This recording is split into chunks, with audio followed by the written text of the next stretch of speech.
mga guys, welcome back to my channel, Just Automotive mga guys. Honda City o kaya tinatawag namin na Honda Epis. Yung likod sa kaharap, parehas yung disenyo. Ang issue nito mga guys, ma-vibrate yung dashboard, lalo kung naka-aircon, tapos maugong ang bearing. Ito ang naging problema. Hindi ko na po pinakita kung paano tinanggal. Ang lang po natin dito mga guys, para lang sa mga baguhan. Para meron na tayong reference o kaya meron na tayong basehan kung ano po yung problema kung ma-vibrate yung dashboard, ano yung dapat i-check. Kaya ang kailangan natin mga guys, nag-check tayo. Ito ang nakita natin, yan. Nagbakal to bakal. Masin yung mga guys yan, sumandal na po ito, ganyan po kasi yan. Yan, sumandal. Kaya kung umaandar po yung nginig ng makina, ito po kasi ito sa makina, bracket po yan, dito po yun. Ito yan po, ganyan po yan. Habang umaandar po, habang umaandar na ganyan, yung vibrate po, nakasandal dito sa body, na-absorb po ng dashboard o kaya sa loob. Yan, ganun lang po mga guys. Ito po yun, yan. Tanggal natin yan. Tapos lagay natin yung support. Ito naman mga guys, yung support. Yan, di ba po? Yan. Kung mapansin nyo po, ito yung bracket, ito yung support. Habang gumagalaw ito, nagbabibrate dito, kaya nagkakaroon ng ingay ng dashboard. Kaya ang gagawin natin mga guys, hanap na tayo ng pyesa, baka maunahan pa tayo. Bukas ibang trabaho naman tayo. Ito naman mga guys, yung maingay, yung parang may airplane. Ito. Maingay. Yan. Ang issue nito mga guys, problema ito, bearing. Palitan natin yan. Punta na tayo dun sa ating kinukuha na ng pyesa at ipapress natin yan. Mapalitan natin ng bearing. Okay mga guys.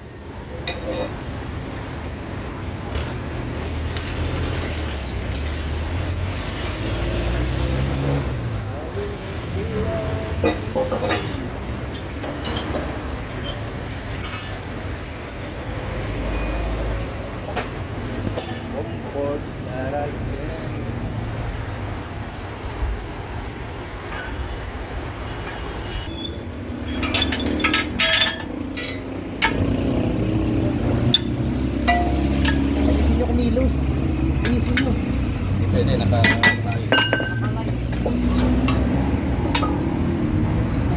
Tapos tumalpak ko. Tama Yap. Ipapalpak yan. Tapos tumalpak ko. 100% yan.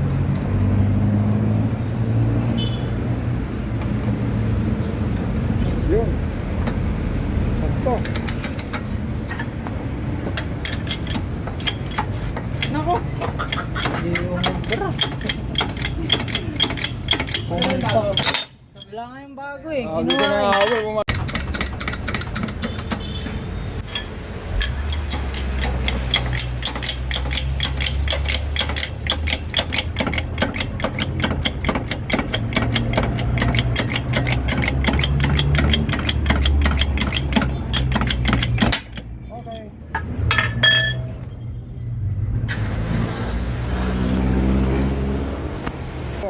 Okay.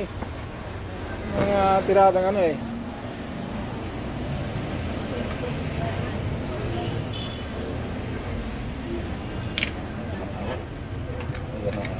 yan pala sagad yan.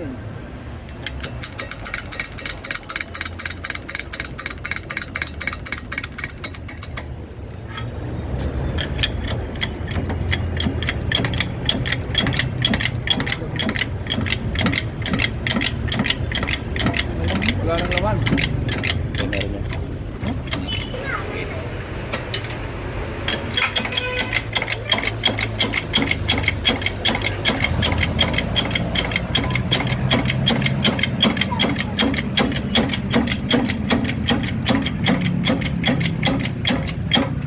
Oh.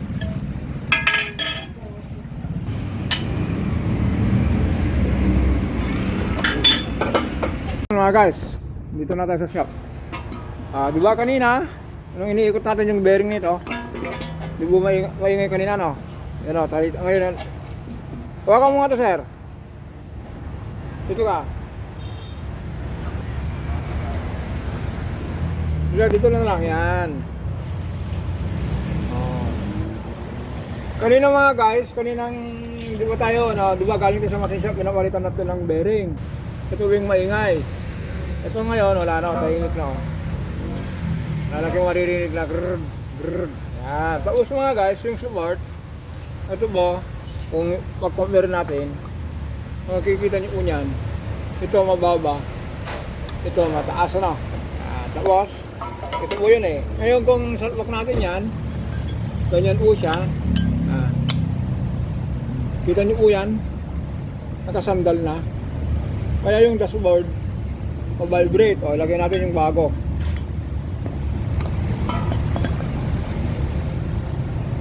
Ah, 17. Okay. 17 mga guys ha. O, compare ulit natin. Ito po.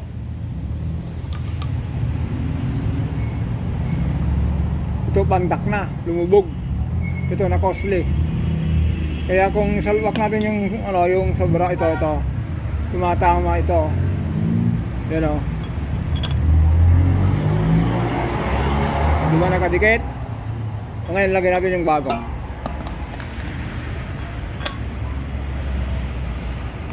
O, layo na o, nakagitna o. Yan yung dahilan po ng, ano, ng vibration. Tapos yung ano po, kung yan, lagyan na natin ito mga guys. Ito po yun. Okay, yan. Ito po yun. Tag-isa lang kami, yung kasama natin, yung ano. Yes, lagay ko na rin. Okay, sige, lagay mo na yun. Ito lang mga guys.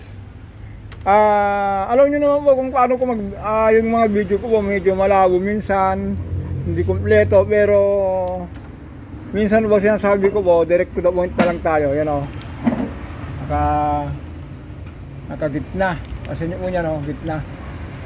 Yan lang, yun po. Kasi po, yung vibration ng makina habang umaandar, gumagalaw po niyan, nakasandal dito. Ito naman po, nakatornilyo dito sa body. Yun po yung nagdadala ng vibration ng dashboard. Diba mga guys? Kabit natin to, mamaya makita natin yan mga guys. Ito po yung ano niya, yung forma niya. Kung pansinin nyo po, yung daliri natin pumapasok na rito, hindi katulad dito sa ano, sa luma. Itong ano niya, itong pinaka bumper niya po, kung tingnan niyo po, kung kislab na po yung bakal, yung bakal to bakal na. Hindi katulad nito na pwedeng sumuksok yung daliri. Yan lang, yun lang po, yun po ang dahilan po na malakas ng vibrate po ng dashboard. Dahil po sa vibration ng makina, ina-absorb po ito dahil ito po nakatornilyo dito. Yan.